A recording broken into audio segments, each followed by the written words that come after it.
What is the best comic book that you've ever read? Is it even possible to determine what that question means, since the word best is so subjective and can change over time and is also defined by your own set of qualities? In my case, I have one comic book series that I consider to be the best comic book series that I have ever read, which was released in Europe, and I'm not 100% sure if it also was released in the US, but I still wanted to talk about it today. Before I start the video, I want to give you guys a shout out. This has been my first year on YouTube, and it was amazing due to your support. I am a small channel still, but you inspire me and my work. So thank you for every comment, every like, and just your subscription to my channel. Thank you very much. If you are new to this channel, I would be thrilled if you left a comment, you clicked the like button, or you subscribed. Thank you as well. Now let's talk about Melville, the best comic book series I have ever read.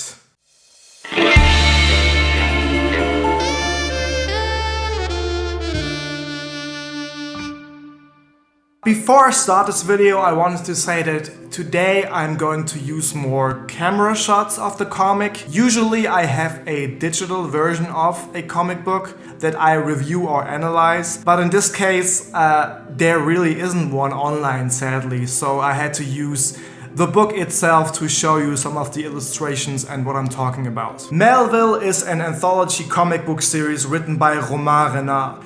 It is also illustrated by Romain Renard, and he wrote a soundtrack for this comic book. And he also developed an app for the comic, which unfortunately is in French. Melville is essentially in the style of Silent Hill, Twin Peaks, or Alan Wake, since it is a storyline centered on a fictional town and its inhabitants, and what those inhabitants go through. As of now, there have been 2 publications in a hardcover format.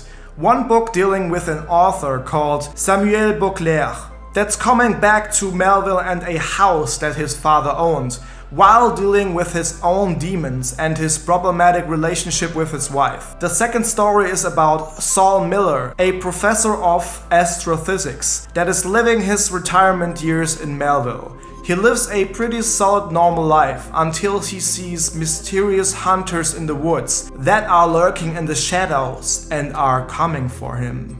Melville is almost impossible to describe. It is the perfect mixture of charming, mundane, deep, and emotional storytelling I have ever seen, and the way it handles its protagonists and main conflict is inspiring to me as a storyteller. The book takes its time, but it never feels overly long or melodramatic. It understands its characters on a deep level and lets us, the reader, into their world, while also creating a big amount of lore and mystery about this town and whether or not it actually has a supernatural component to it or not. The illustrations in this book are some of the best I have ever seen in a comic book. I'm not joking here. The only way I can show them to you is by having some beauty shots, so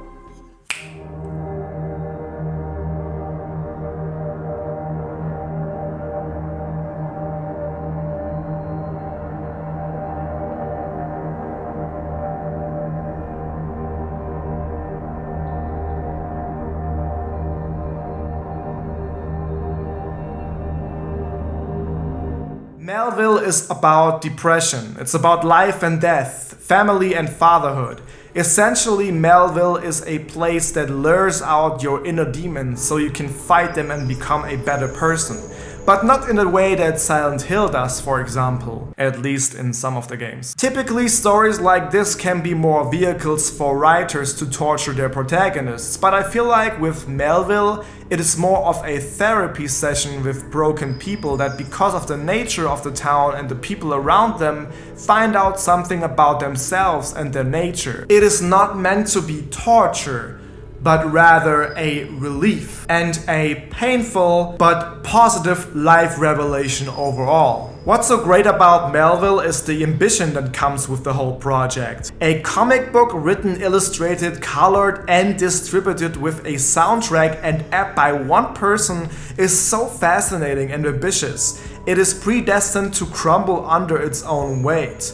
But Melville actually exceeds all of these challenges and comes out on top with a universe that is both melancholic, uplifting and inspiring. The small touches that come with the anthology structure of storytelling are also perfectly woven into the plot. Like in one book, characters are talking about our residents of the town, and we as the reader see those residents in the next book. Or you have one scene in both books from different perspectives that give another context to that scene. Overall, Melville is great, and if you have the chance in some way, I don't know if there's like a US release planned, but you know, please support this artist and buy this comic book. It is so underrated and great. And yeah, that's pretty much the video.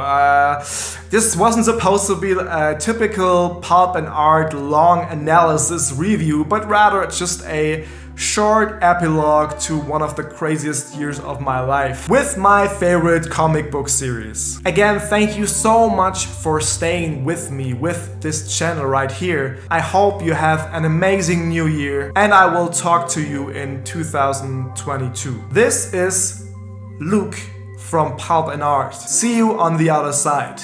Until next time, stay pulpy and stay artsy. See ya!